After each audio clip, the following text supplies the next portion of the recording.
So meron akong ipapakita sa inyong video, no?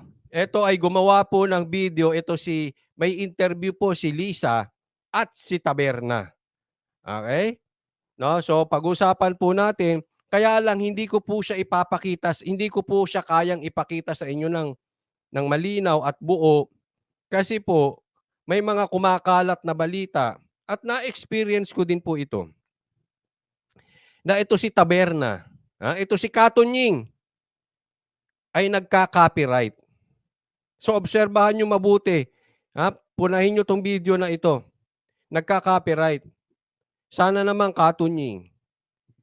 Huwag kang madamot. Kung totoo man na nagka-copyright ka, huwag kang madamot.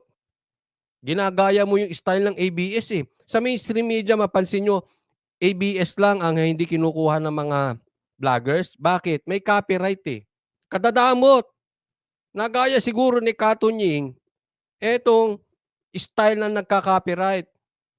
Kung maglalabas kayo ng opinion or interview, dapat bukas kayo doon sa mga opinion patungkol dito. Di po ba? Huwag mo i-copyright. Paano makakapagbigay ng opinion, analysis yung ibang tao? Ito masasabi ko, Katunying, huwag kang madamot. Damot mo eh. Totoo ba? Hindi, baka naman hindi totoo. Baka hindi naman totoo. Sorry po. Pero kung totoong nagka-copyright ka, madamot ka, animal ka. Wala kang magagawa, opinion ko yun eh. Kadamot mo. Huwag ka nang umastang broadcaster, vlogger ka na lang. Huwag tatanga-tanga ha. Hindi kasi, yung mga vlogger naman hindi nagka-copyright eh. Yung video ko nga, ang daming nag-upload eh. Minsan mataas pa views nila kaysa sa akin. Walang problema doon. Basta i-acknowledge ka lang. Okay lang naman yun eh. Ganun talaga yun. Tsaka hindi ka hindi ka pine-personal. Hindi ka kini-clickbait. Okay lang yun. Nako. Hindi, pakisagot nga, Katunying. Madamot ka ba? Nagka-copyright ka ba?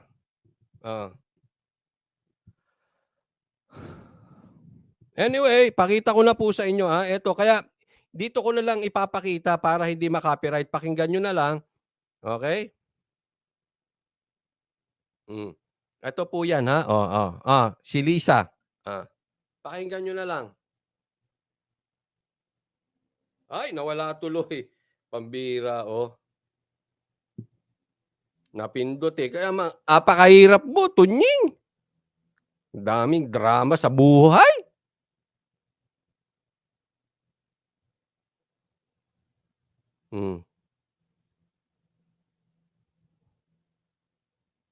Danny never did that.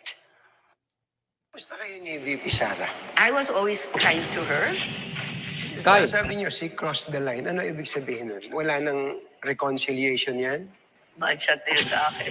Bad shot. I mean, for me, nasaktan ako because my husband will do everything to protect you. You ran together, di ba? Sama-sama tayo babangon muli. Pupunta ka sa rally, tatawagan yung presidente mong bangag. Di ba, you're going to laugh? Tama ba yan? Even Lenny never did that. Ayan, pag-usapan natin. Ano sinabi niya? Kind? Ano ulit? Kind? Ano yan eh? Ilista ko nga, kind.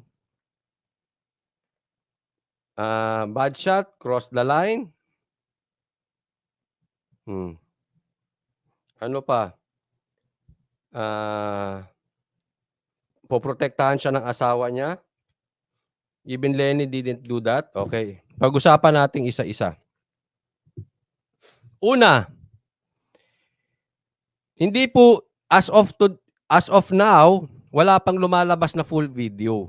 Yan po ang hinihingi ng taong bayan. Kasi ito parang teaser lang eh. Okay? So, baka mamaya madali tayo dito.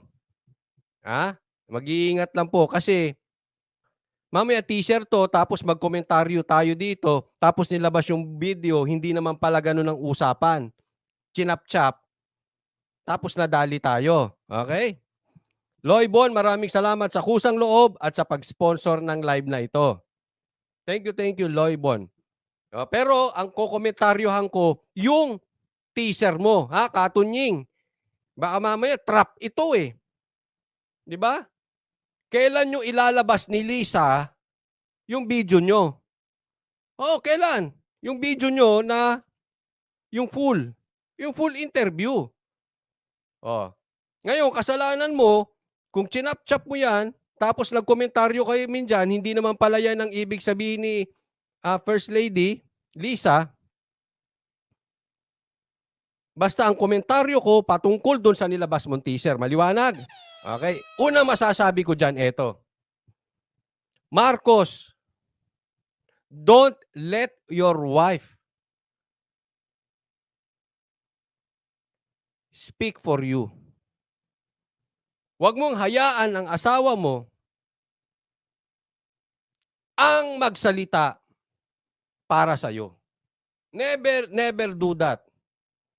Lalong-lalo na, presidente ka.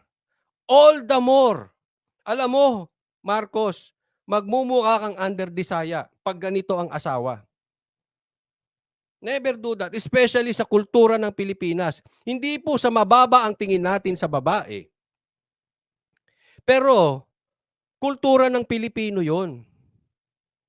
Huwag mong hayaan yung asawa mo ipagtanggol ka in public. Maybe, halimbawa may kaso ka, a-assist ka niya. Dapat ang ginagawa sa asawa, sabi mo, honey, hayaan mo na, akong bahala dito. Be man enough. Hindi ko naman sinasabing under Disaya ka o hindi ka lalaki. Pero hindi mo maiiwasan, yan ang iisipin ng taong bayan. Pagdating sa politika, lalong-lalo na, kahit nga sa negosyo o kahit sa anong grupo, huwag mong hahayaan yung asawa mo magsalita in your behalf. All the more sa politika. Maling-mali yun. Medyo kontrolin mo yung asawa mo. Pangalawa, presidente ka pa. Anong lagay mo niyan? Politika na, presidente pa, highest office of the land.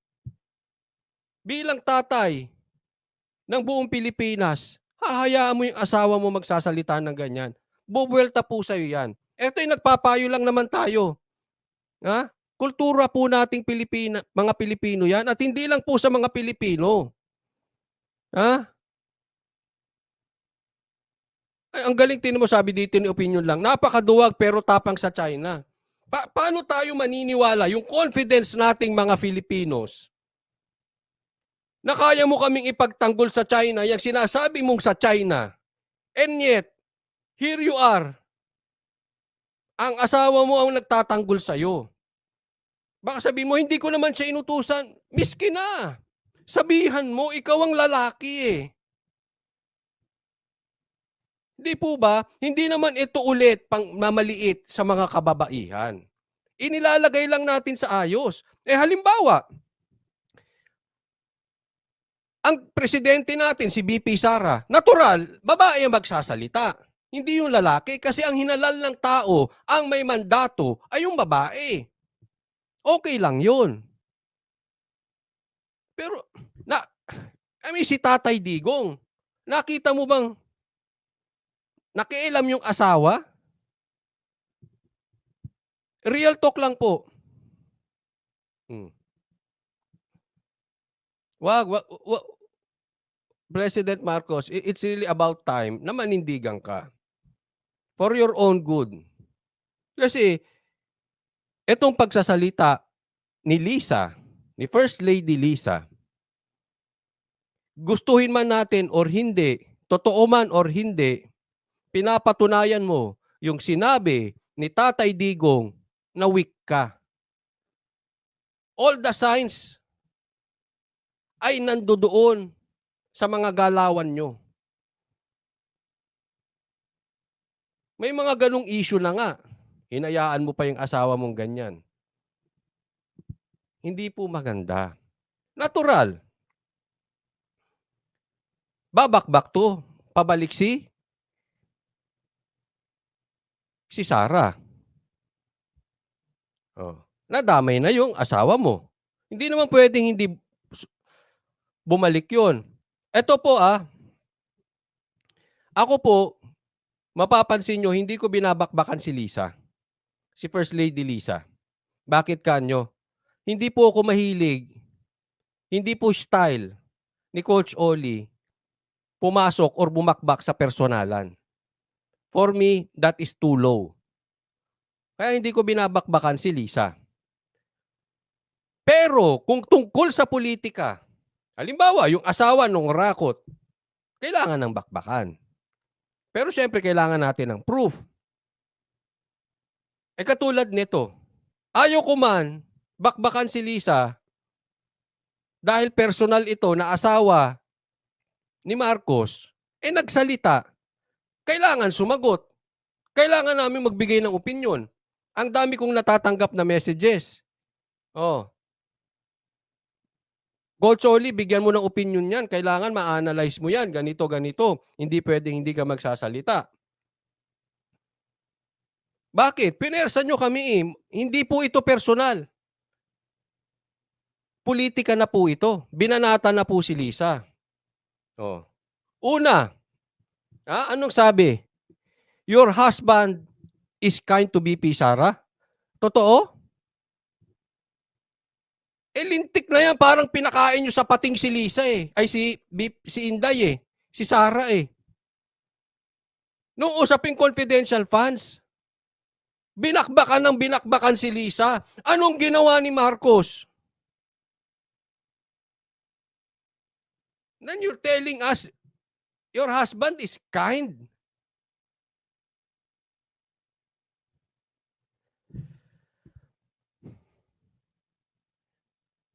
Hinayaan yung lamunin siya ng mga pating doon?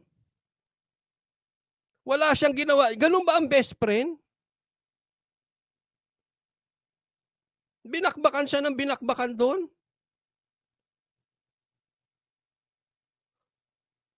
Don't tell me wala kayong control sa pinsan yung si speaker. Anong kind ng pinag-uusapan natin?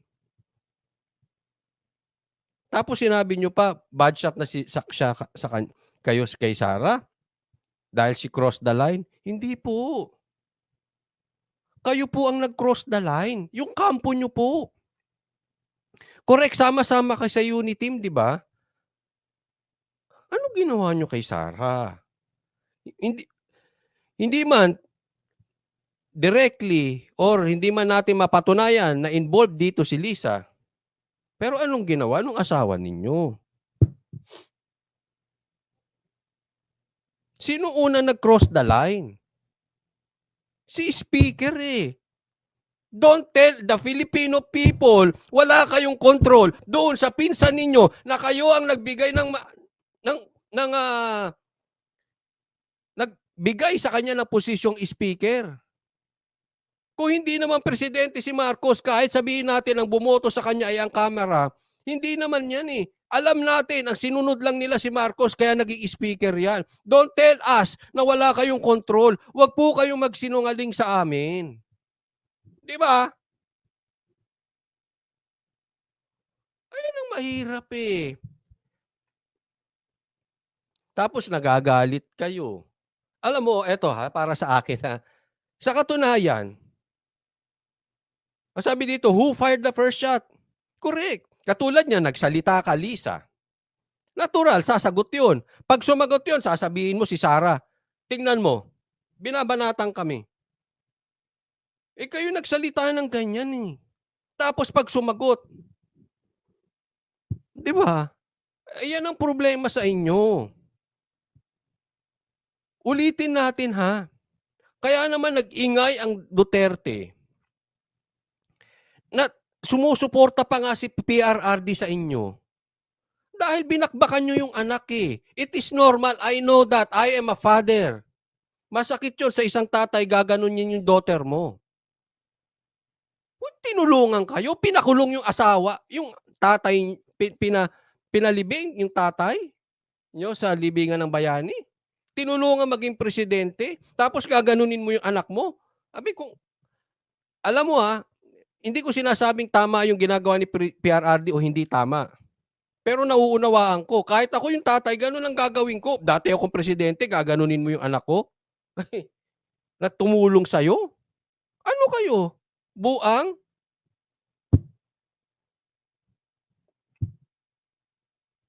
O sabi dito, ibig sabihin mga Marcos pa pala ang biktima, kaya nga eh. Kaya naman nagsalita, naiintindihan ko si Baste. Baste is also very defensive sa kanyang ate. Yun ang sabi niya sa amin doon eh. Boss namin yan. Tapos gaganyanin nyo. Si Sara po ang boss ng magkakapatid. Na walang ginawang masama si Sara. Kami nga sumababa loob namin kay BP Sara sa totoo lang eh. Bakit? Dahil sinuportahan niya si Marcos.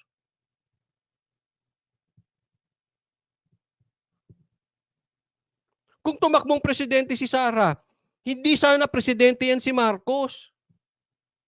Sumama pa nga loob namin yan dati eh. Bakit ka nagpabudol? Wala pong sisihan sinasabi ko lang dito, tinulungan pa nga ni Sara eh. Ano magiging feeling ng isang kapatid? Yung kapatid mo, yung ate mo, yung boss mo na ate mo, tinulungan na yung mga yan, mga animal, nilaglag pa yung ate mo. Sino hindi magagalit?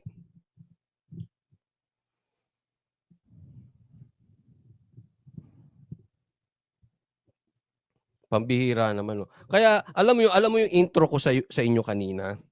Hindi ko po sure kung ito nga yung pagkakagawa ng video o cut-cut lang. Pero hindi ko kasalanan kasi ang nag-cut naman yan sila Katunying. Kasi bakit ko nabanggit yan? Baka magkabaliktaran. Yung nangyayari ngayon, nagkakabaliktaran eh. 'Di ba? So masamang tao ang Duterte, sila biktima. Wow! Wow! Wow, grabe. Victim card, nilabas na. Wow. Ay, boy. Jay Guevara TV, shout out. Pasensya, hindi ako nakabasa. Baka mayroon pang pumasok na mga vloggers. Na ano ko lang si Jay Guevara eh. Capital lahat kasi ng ano niya.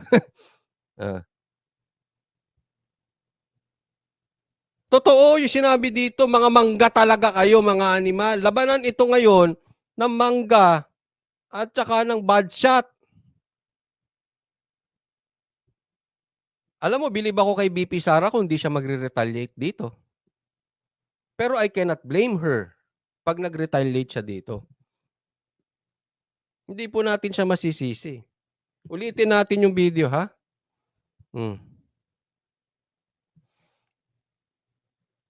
Ay, nako, grabe kayo. Anong nangyayari sa bansang natin?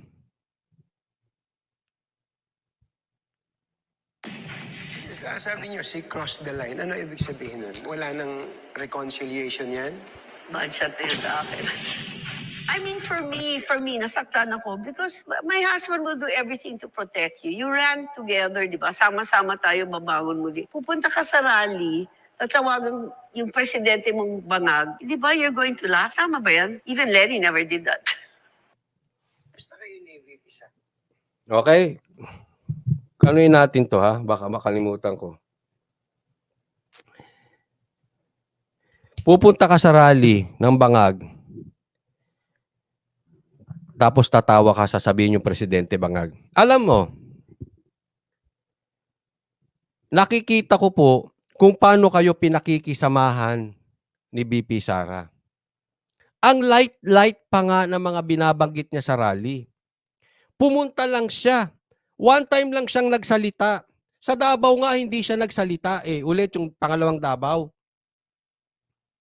Sana naman, minsan, maging grateful din naman kayo. Nakikita nyo nagiging civil na nga si BP Sara. Sa katunayan nga po, maraming DDS, kina-question na si BP Sara eh. Kailan ka ba magsasalita? Kailan ka ba maninindigan? Kailan mo ba iiwanan yung mga yan? Okay, hindi ko sinasabing yun ang tama. But that is reality. Tinatry ni BP Sarang makisama sa inyo. Hindi siya bumabakbak. Hindi na siya nagsasalita. Diyan sa mga rally-rally, kung magsalita man siya, generic. Hindi nyo ba napuna? Dapat maging grateful kayo diyan. Ito sa aking opinion ha. Kung si BP Sara tatayo dyan sa Davao, opinion ko lang to, sa mga rally ng Maisog, at talagang magbibigay siya ng matinding salita dyan, it is over. Tapos na po ito. Sinasabi ko sa inyo. Si BP Sara na lang ang inaantay ng taong bayan. And that is my opinion. Hindi ko po siya sinasabihan na manindigan. Hindi po. Binibigyan ko lang ng opinion. And I believe Sara knows that. Ay, Buster TV, shout out. Kaya nga sabi ko sa inyo, mapagpasensya. Nakikisama pa si BP Sara. Be grateful. Be grateful naman. Tapos na ito. Promise ko sa inyo. Pag bumakbak si Sara, tapos na ito.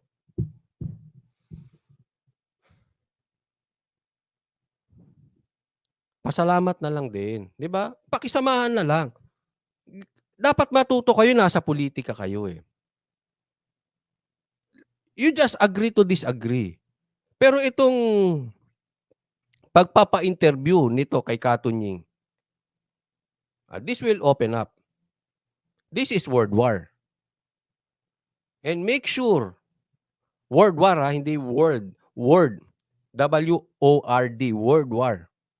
And make sure, kaya nyo ang Duterte sa World War. Hindi nyo kakayanin sila. Bumakbak din si Marcos, sabi niya, meron na huli, pinakamalaki. Kaya babanatan natin mamaya. Hindi naman pala yun ang record. Tapos sabi, walang namatay. Don't engage with the Dutertes with World War. Labanan ng statement.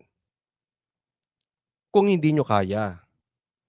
Kung nakipaglabanan kayo ng statement sa mga Duterte, you make sure, pag retaliate nila, hindi kayo pikon. Diba? O sabi dito, ni Maricoy, bad shot, pangbangag talaga. Grabe, no, yung mga terms nila. Don't start a fight, don't start a war that you cannot finish. Kaya nga ako ayaw ko ng gera sa China eh. Wala tayong laban dyan. Let's be realistic. Yung iba nga sa atin, makikipaggera pa tayo, hindi nyo nga kayang kontrolin yung asawa ninyo, mga naman. Maging realistic naman kayo, pambihira, oh. Don't start a fight, a war that you cannot finish. Parinig kayo ng parinig sa Duterte. Pag kayo binalikan, iyakin kayo.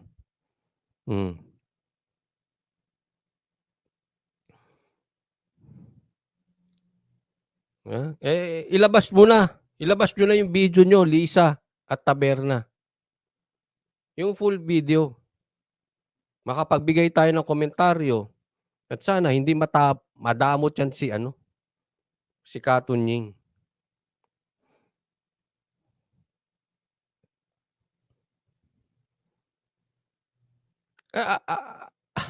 Pasensya po ayoko talaga pumapasok ng personal. But this is not personal anymore. Tinamaan mo na yung Vice President eh. Binanggit mo pa yung asawa mo na President. So, inaano ko lang, sinasagot ko lang yung about sa politics. Hindi maganda. Hindi maganda na ikaw ang sumasagot. Alam mo, gawain nyo na yan eh. Halimbawa, may ipapagawa si Speaker, si Tamba, tapos sisitahin. I-criticize. Sinong sumasagot? Yung mga kampon niya. Gawain nyo ba yung mga yan? Hindi nyo ba kayang ipagtanggol yung sarili ninyo? Ngayon may issue kay Sara. Si Lisa sumagot. Baka mamaya malalim. Ito tandaan nyo. Yang na checkpoint na droga na sinasabi nilang 13.3 billion na naging 9.6 billion na lang ang halaga, malaki pong bulilyaso yan. Sisilipin at sisilipin, aaraw-arawin po yan. And please don't tell us ang sasagot niyan si Lisa. Don't let Lisa. Kayo po sumagot.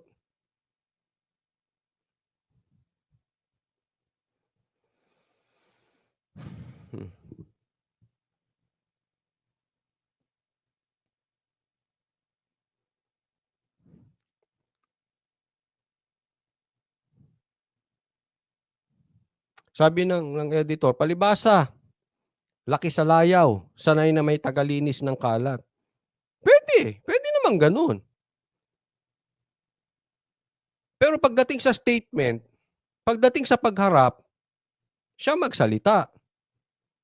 Yung kalat, sila. Yung assistant, sila. Pero yung lalaki dapat ang lumalabas dyan.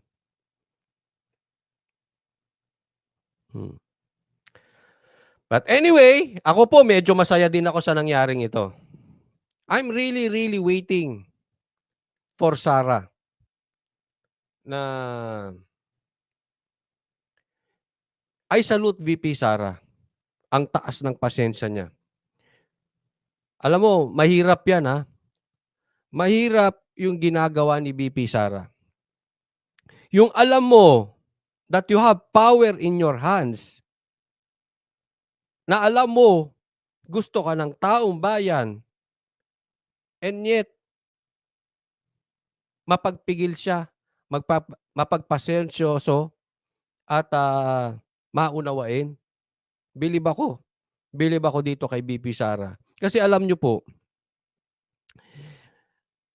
madaling maging pasensyoso o maunawain kung wala ka talagang magagawa eh. Wala kang power to do something. Kaya ka nagpapasensya. You have no choice, in short. Pero si VP Sara, she knows, I know she knows. Gusto siya ng taong bayan. I know she knows. She has the power. And yet, mapagpigil, mapagpasensya. Salute ako sa iyo, VP Sara. Pero, sa isang banda, natutuwa din ako sa nangyayari ngayon. Baka, nauubos na pasensya ni VP Sara.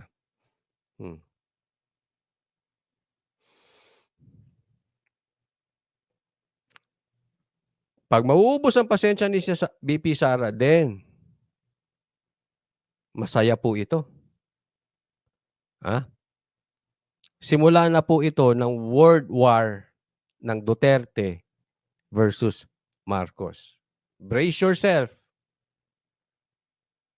Pag nagsimula na yung world war, Duterte versus Marcos, the end is near.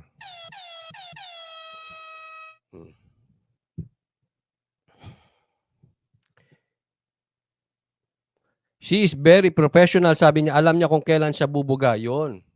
Magaling eh. Mapasensyoso. Diba? At tingnan natin. Tatandaan natin. Yung t-shirt na yan, job yan.